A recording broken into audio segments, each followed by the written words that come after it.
Well, now that golf's back on our radar, the time's come for us to square up to the tee for that first drive. Now, most of us might be confident that we're going to hit it long and straight down the fairway, but in reality, a lot of us are going to hit the edge of the ball, clip it, slice it hard right. And the anger and frustration will build. It's such a familiar feeling. You've had that one before, Well, I have just once or twice. Yeah, just once or twice. But what can be such a frustrating game is just strangely addictive. And to curb that frustration, we need to maintain consistency. And to get that consistency, we need to ensure that we remain strong and mobile. So the game of golf requires high levels of body rotation.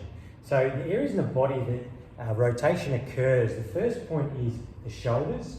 The shoulders rotate around an axis. The spine, so where we have the upper back, the thoracic spine, and where it connects to the lumbar spine, so the thoracolumbar junction. And the hip joints. The hip joints twist and rotate as we swing the club.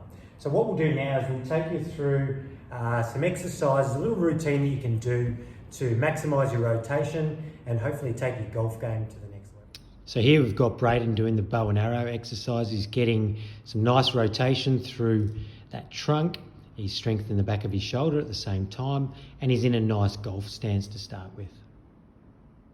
So here we have Braden doing a nice thoracic mobility, thoracic rotation exercise. He's going both directions in a split kneel position.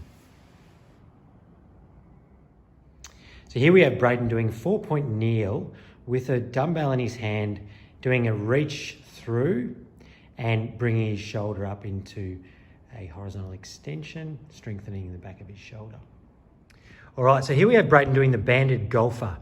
The keys with this exercise are to keep the hips straight and the knees pointing forwards.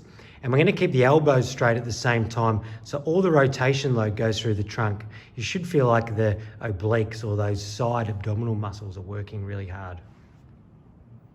All right, so here we have Braden doing a hip external rotator exercise. He's going to sit down into his glutes. We want his foot flat on the floor so the first toe doesn't lift, and he's going to turn his knee out into the band and control back. You should feel it in the lower bum area.